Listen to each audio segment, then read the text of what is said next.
এক এক কথা বলে।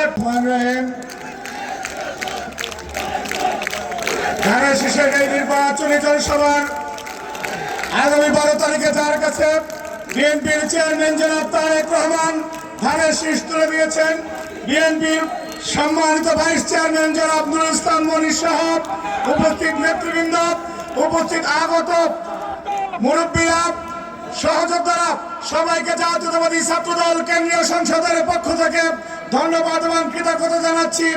আমি বক্তব্য রাখবো না, মনি ভাই বক্তব্য রাখবেন। শুধু দুইটা কথা বলতে চাই।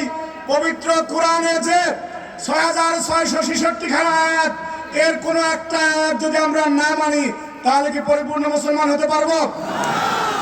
সূরা বাকারার 208 নম্বর আয়াতে বলেছে, হে মুমিনগণ, তোমরা পরিপূর্ণভাবে ইসলামে প্রবেশ করো। কিন্তু আমরা দেখেছি একটি ইসলামী দল যারা দাড়িপাল্লা নিয়ে নেমেছে, তারা ক্ষমতায় যাওয়ার জন্য আগে বলেছিল শরীয়ত আইন চায়, এখন বলে ওই আইন চায় না। কোরআনের সাথে সাংঘর্ষিক কথা বলে, পর্দা দিয়ে এক এক সময় এক এক কথা বলে।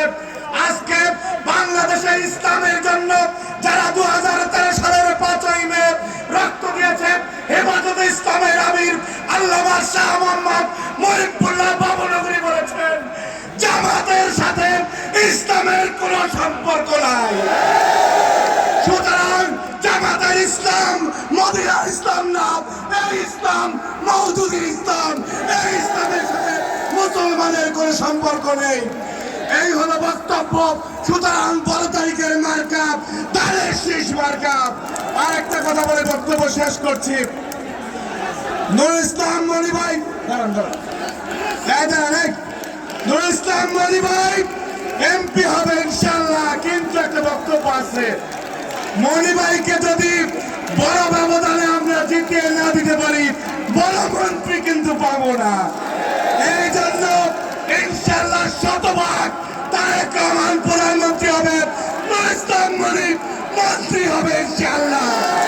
সুতরাং 12 তারিখে বিপুল ভোটের ব্যবধানে আমরা কোন অনেকে টাকা নিয়ে যাবে, মা বোনদেরকে ভুল বোঝাবে, আপনারা বলবেন না, নুরুল ইসলাম মনি যদি হয় সে মন্ত্রী হবে এবং এই জনপদের উন্নয়ন হবে।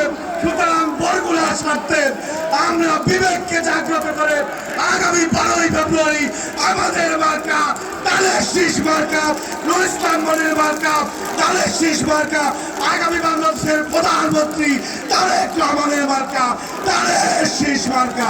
সবাইকে ধন্যবাদ। শেষ